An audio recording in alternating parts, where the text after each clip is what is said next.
But y'all know I'm not a business major, and I'm not an actor either. So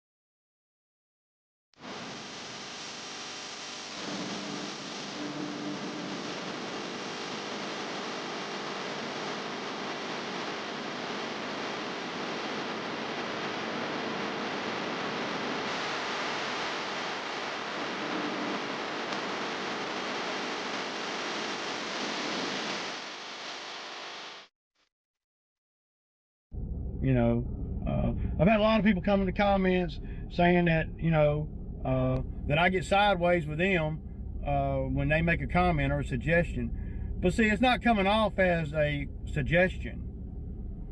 It's coming off as, you know, a dig, if you will. So it's something I need to work on, and you know, I ain't trying to offend nobody, but I'm not gonna let nobody offend me either. So without me saying something bad, y'all know that already. So I don't know. It's just hard for me to hear somebody in the comments telling me how to do something when they're not showing anybody anything. I mean, for all I know, they might be sitting on mama's couch. You know, of course, to hear all the people that are telling me how to do stuff, to hear them talk, they are, you know, they got 50 employees, 100 employees, 30 trucks, and they're running a multi-million-dollar business. But they ain't showing nobody nothing. You know, it's hard to, and I'll just say this, it's hard to take advice if you're not showing people the goods. You know, it's hard to respect that, and it's hard to listen to that. It's hard to follow that. It's hard to, I don't know, you know, and I'm not against suggestions out here, y'all, because, dude, I know I don't know everything without a doubt. I don't know nothing. And, I mean, I mean, it's true. There's so much I could learn, especially from the business side of it, but it's hard for me to listen to that from an unknown commenter. And then when you click on their icon, they ain't got nothing that says anything about who they are, right? They don't have a picture, they don't have a video, they don't even have anything about them or their business or whatever. So how can somebody really know you're legit, you know? I'm just saying, I mean, I'm not, and I ain't digging nobody. Well, Ray, maybe they just don't want to do YouTube and they don't want to do that. Well, okay, don't be giving advice out when you're not showing anything about what you're doing. It's easy to come on my videos and critique what I'm doing wrong and you know, phrasing what I say the way it's not meant to be phrased, or me saying something that I meant it another way, you know, and coming on there talking about, you know, I'm gonna go broke and all this stuff, you know. I mean, who's saying that? If I say that in my video, then y'all know who's saying it. If somebody comes in the comment and says a dig at me, I don't know who's saying it. I don't know nothing about them. That's where they had the advantage. So excuse me if I am defensive with some of the no-name comments or the no-content comments that that come into the comments, you know. You want me to respect everything about what you're saying, but you're not gonna, but you're not gonna have anything for me to look at to where I can see who you are and critique what you're doing. See, I mean, if you want to be on YouTube, then start you a channel and let me like a lot of the other guys do. See, I'll listen to Shane over there at DLT. I'll listen to Big Bo. I'll listen to Randall. I'll listen to Edge. I'll listen to, well, a lot of channels, and I'm not, you know, I just can't think of everybody that I watch, you know, right off the top of my head. I'll listen to these guys because they're putting it out there. They're showing what they're doing. This last guy that come in to comment got 50 employees or whatever he said. I mean, and then another guy come in there and said that I call the commenters names and stuff. I don't ever say anything about the commenters until they come in there stupid and they ain't got no content and they ain't got nothing that I can look at, and then they come at me sideways talking about I'm gonna go broke. Well, when am I gonna go broke? Fuck, man. I mean, we all gonna go broke, I guess. Tell me when I'm gonna go broke. I mean, I've been doing it a long time. I ain't went broke yet, some kind of way. You know, I don't know. I mean, you know, it just, and excuse me if I get defensive, but I do get defensive when people come in the comments and they ain't got nothing tangible that I can see except for what they're saying. Well, I can go in the comments on the video and I can say whatever I want to say. I can be whoever I want to be. I can create an account right now on my phone, and I could be a doctor, a surgeon, a lawyer, and a teacher, all in 15 minutes of setting up Gmail accounts. So, you know, check yourself when you're coming into the comments on a video, especially of mine. I don't know how everybody else just ignores that stuff, and I guess I'll have to start doing that too. But, you know, check yourself. You know, one guy was telling me to stay in my lane. Well, stay in your lane, dude. You're on my video. What the hell? Stupid shit. You know, show me something. Show something. If you want to critique what I'm doing and you want to tell me what I'm doing wrong, then show me how to do it right. Don't talk about it. Show me. If you got 50 employees and 5 or 10 trucks, and show me. Don't tell me what you got. Show me. I'm showing you. Just saying. And I'm sorry if I get defensive. I'm not really sorry that I get defensive, though, really. You know. Guy come in the comments, you know, just out of the blue. So I just trying to tell you what you're doing wrong. Who is you? That's all I want to know. Show me something, and then maybe I'll listen to you. Otherwise, you're just a keyboard warrior that is coming into comments sideways and being a little disrespectful. Not all the way disrespectful, but a little bit. And that triggers me to be disrespectful. You know? It's true. It's stupid shit, man. At the end of the day, that's all it is. It's just a bunch of stupid shit that people do, and that people want to come in the comments and say things and then think there's not going to be, you know, that I'm not going to say anything back. Don't. And then the last guy that came in there, he was saying, well, I wasn't trying to come after you personally. I wasn't, you know, it's not that big of a deal. Of course it's not that big of a deal to you, because you're a no name, no brand, no nothing, and you're not showing anything.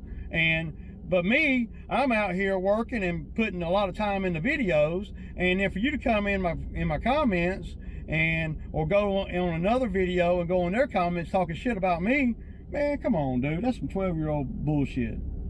You know? From an unknown. You're unknown to me. But I'm known to you. So you think. But you don't show anything. If you're not showing nothing on YouTube and you're not showing nothing that I can see, don't bother trying to give me advice, because I ain't hearing that shit. Because I'm just going, how do I know that your dig is coming from a good place? I don't. I'm gonna assume it's not. Just saying.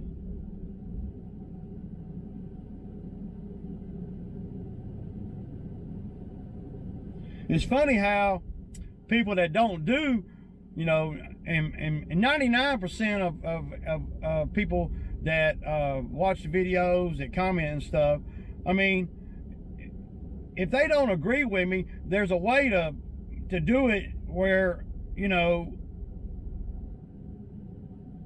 where it doesn't offend, see. But if you got advice for somebody that's doing a YouTube channel, that's great. I love it. Tell us a little something about yourself, though, before you start giving out advice. Show us what you're working with before you start giving out advice in the comments. Because otherwise, you don't exist. When I click on the icon and your channel was created yesterday. You don't even take the time or energy and effort to fill out the about area of what you're about and what you do. You don't even take the time to do that. But then you want to dig at my video, somebody that's taking a lot of time to do that and then some. You see what I'm saying? Am I right? Hell to the no, man. Hell to the no. I got to get on this one, y'all. Peace out. Okay, guys. Good morning. Good morning. It's Wednesday morning. It's 7:30, and I'm pulling out. A little bit nippy this morning. You know, and nippy, what I mean, well, nippy here in Georgia is 50 degrees. I'm loving this, man. It don't get much better than that, man. So, yeah.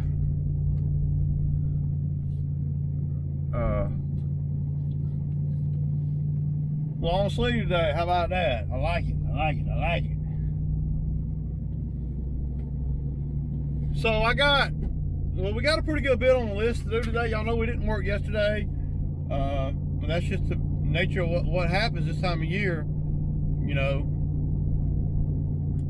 people start dropping off, and like today, there's about 9 on the list, and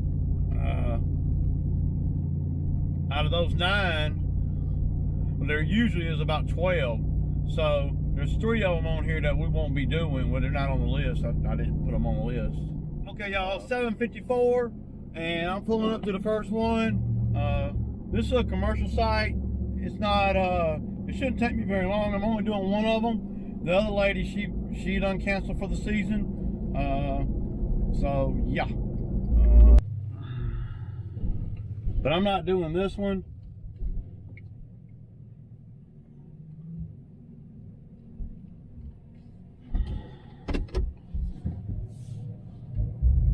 And I really don't care if I do this one anymore anyway. I don't really even like doing this one because, well, every time they got some more lucrative shit going on, they always hire somebody else. And maybe, I don't know. I think they like to tinker around doing things themselves. There's nothing wrong with that, you know. They cleaned up all this stuff. But see, they didn't want to pay me to clean up all this stuff. And I know that my numbers ain't any higher than anybody else's. I've trimmed this tree right here damn near every time I come over here. So, yeah. So at the end of the day, you know, I don't know, man. It doesn't really matter to me, man, you know. Because, see, the way, this is one of the customers over there. Y'all know the one that's always, you know, well, they cut corners. And, you know, I don't mind, you know, cutting little corners with them to save them money and stuff. But see, the way they do things is not privy to the way I do things. I mean, it's the exact opposite. What they like to do is they like to, well, they don't want to spend any money, any extra. They just want me to do the lawn. And I can do that. But see, a lot of times, if they weren't so strenuous tight like that, then I could damn do other little things, add a few dollars here onto me doing the lawn, and then they never have to hire somebody to come in here and like clean up all these sticks and stuff. See, they have somebody come in here and clean up everything, and I bet they didn't pay them nothing. There's a lot of people that'll lowball and just to get to work, especially people that they know, because they're always getting people to labor around their house. And when I say, and I'm talking about labor jobs, you know, where, you know, they'll, I don't know, where it doesn't require any equipment, you know, where, and what ends up happening what ends up happening with this particular customer is she hires the people for the menial labor jobs, you know, a little work here and a little work there. And well, she I don't want to say takes advantage of it, but you know, but takes advantage of it really, because they don't have any equipment. And when you don't have any equipment, it's hard to charge as much money, and you can't do as much as fast. So, and really over here, what they should have done, and it didn't matter if they hired me or somebody else, they need to bring somebody over here with a bobcat and or some equipment and really do it, because they trimmed this tree right here and they cleaned up very little trimming though. I mean, just what they could reach from the ground. And see, how much more would it have cost to have somebody get on a ladder and trim? You know, you ain't got to have a man lift or nothing, but just to have somebody on a ladder. They didn't trim the magnolia tree off of the driveway. So when you pull in here, your car, truck, whatever you got, it hits that magnolia tree every time. You can't get around it. They didn't trim the other tree off, so you got the trees growing like this over the driveway being in the middle here. And when the cars, customers, and the people that rent from this office space here, they hit their vehicles. I don't know if y'all can see through my windshield there, but y'all see how those trees are hanging over the thing, but they paid somebody to trim the trees. See? And that's what I'm talking about. They pay half-ass labor, and then they get half-ass work, and then they want the lawn care guy to fill in the gap, really. And you know, I don't do well with that, because see, I can do a multitude of things, and what they should have done or could have done, I'm gonna say what they should have done, but what they could have done, they could have said, Ray, look, we'll give you $500. You go over there and trim every tree over there and make that property, get the trees out of the driveway, get the trees everywhere. And see, I could do that, and I would do a very thorough job, because I'm maintaining the lawn. I have a vested interest in it. But when you want to, you know, give me what do they pay on this job? I think $130, $140 to cut the yard over here, and to spray and to edge and stuff, you know, and then they want to play games with the timing and all. It's hard for me to do any more than that, and then I have to wait on the money a week on the Zelle, you know, and then, you know, she's the first one that jumps out, you know. I wouldn't be surprised if her husband didn't come over here and do that, and there's nothing wrong with that, you know, but I know that they don't have the resources well, they got the resources, but they don't have the trailers and stuff it would really take to do all this. I guarantee you, all these sticks and stuff they picked up right here somewhere, they're gonna be piled up somewhere in the back. They ain't gonna do nothing but move one pile from one place to another place. It's gonna be piled up behind me somewhere. Guarantee it. They ain't hauling nothing out of here, and they ain't paid to have nobody haul nothing out of here, and they didn't rent no chipper. Is they could have hired me to come over here and trim all these trees. Because these trees needed trimming. I've trimmed them just to get them out of the way so I can park under them, you know, because I don't want to scratch my truck all up. I'm just saying, man, you know, it's just little things like that that this customer over here, not the one I'm going to do, which is the one right here, but this one right here. And, you know, well, you got to kind of know each customer's personality and how they do. And they do a lot of things that are backwards as hell, you know. Like they made beds with nice, it just doesn't make sense to me. And see, and that's part of what you pay for when you hire a guy like me. they put black mulch around in all the beds. Nothing wrong with that, but I know this customer, and I know these trees. They're going to be dropping leaves like gangbusters here for the next 2 months. There's going to be so many leaves in the mulch that you're not even hardly going to be able to get it out of the mulch. And see, to me, if you don't wait it all the way until middle of September to put mulch down, go on and wait till the middle of November, December. Then put mulch down in a shaded area. Because now you're going to have, it's going to look terrible. I mean, when these leaves are unforgiving. There's a lot of leaves on this site. And when them leaves fall and they get all in that black mulch, you ain't going to be able to do nothing with it. You're not going to be able to do nothing with it. And then they're going to be like, well, they wasted their money. Because the leaves get wet, they start, rotting, and then you got all these leaf specks all in the nice, pretty black mulch. Like right now, they just put this mulch down 2 days ago, and it's full of leaves now. I like the way they did the edge of the bed with some brick they had in the round back. I wouldn't be surprised that they probably didn't even hire nobody to do this stuff. They probably did this stuff themselves with their kids or something. Nothing wrong with that, because I'm going to make sure the preventable things. See, they didn't put no fabric down in the beds that they cordoned off. I know they didn't. They're not going to. They just are not. They went to Home Depot and they bought some, 15, 20 bags of mulch, and they got their kids to come out here and make the outside line, and that's work. Don't get me wrong, but they should have waited to put the mulch in. And it does look pretty nice right now, but it's not going to look nice for long. That's what I say. I don't like, and I'll say it again, man, I don't like doing mulch or pine straw or any kind of ground covering this time of year. I don't. I'll do it if people pay me, but I'm always going to tell them, hey, I wouldn't do that,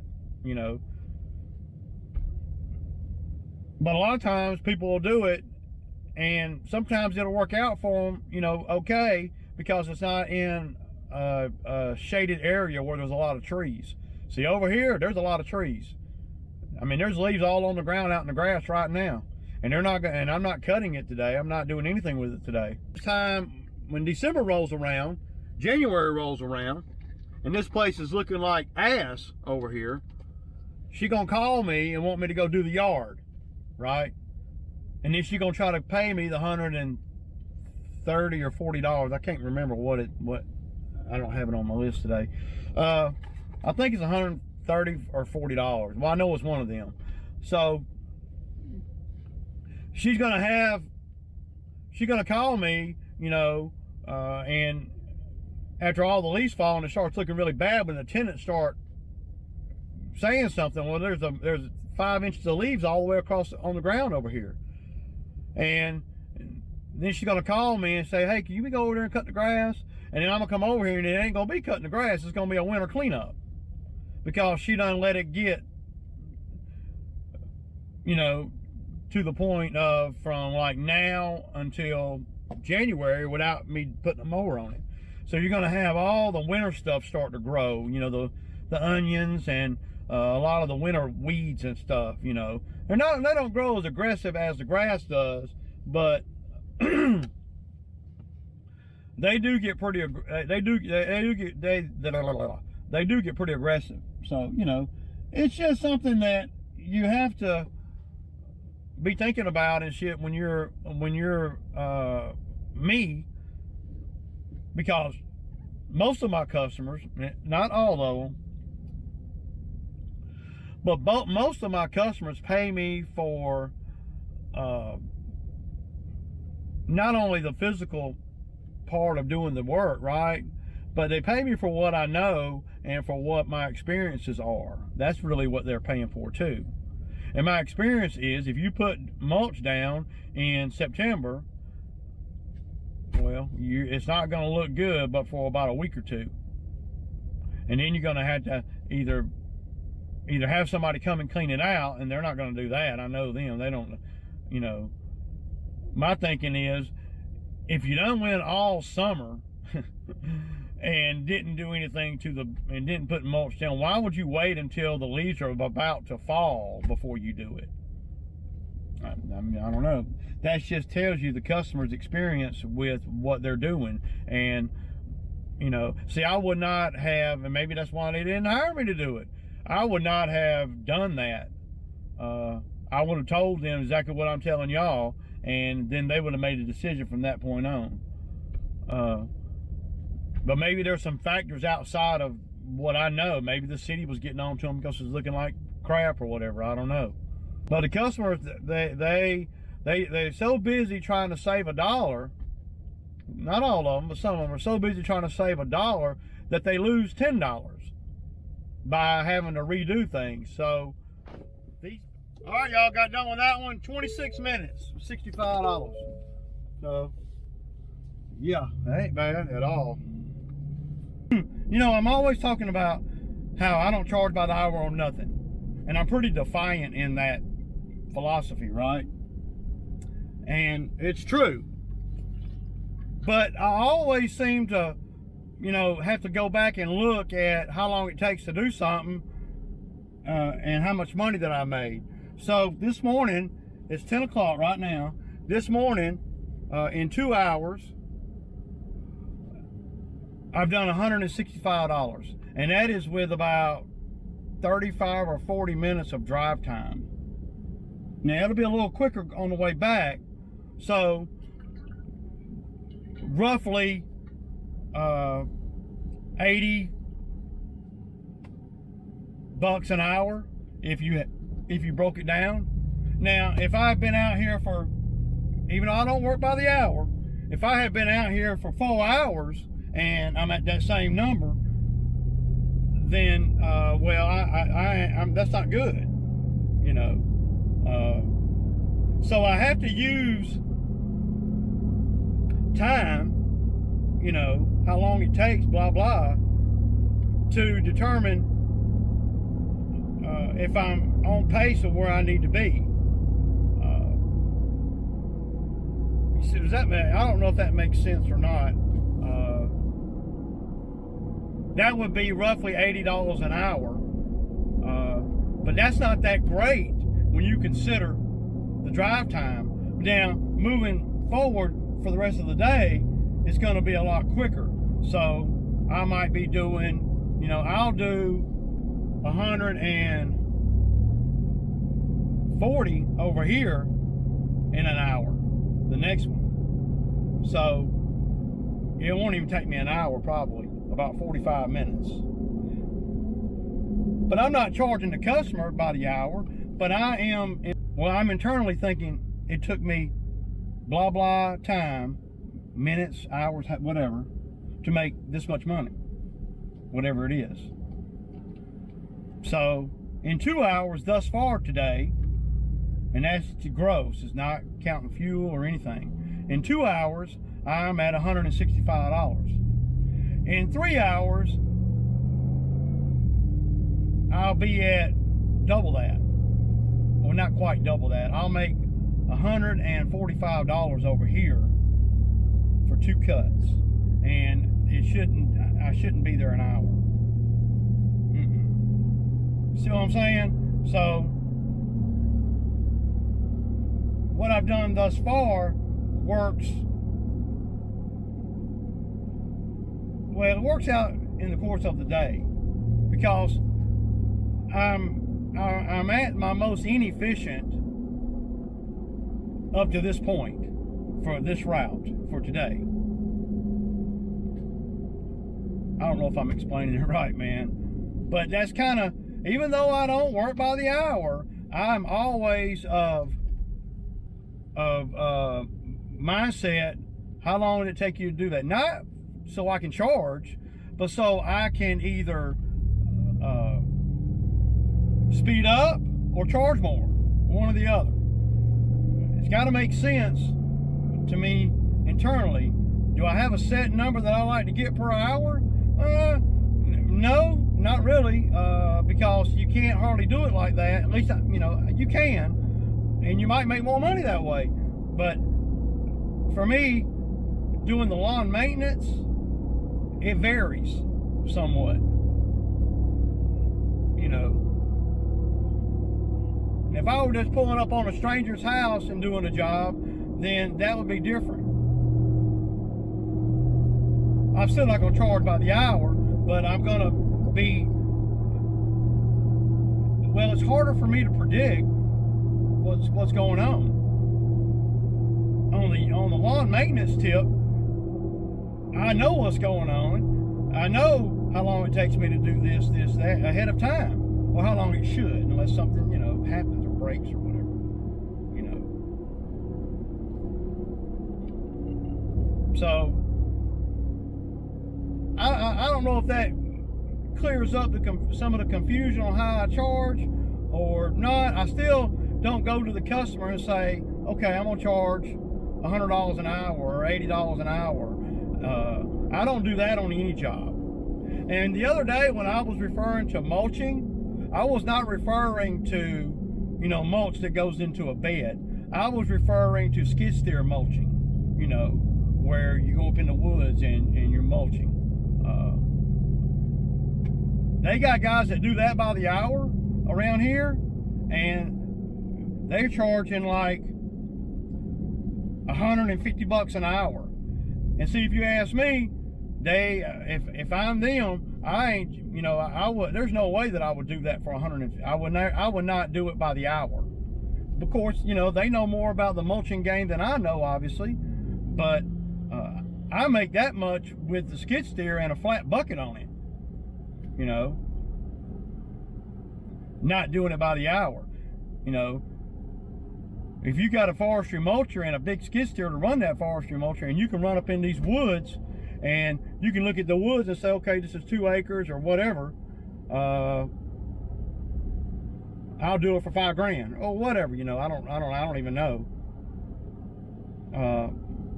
Then that motivates you to do it faster and to do it more direct, if that makes any sense. I don't know. All right, y'all know what it is. It's Sammy Time Wednesday, y'all. Peace out.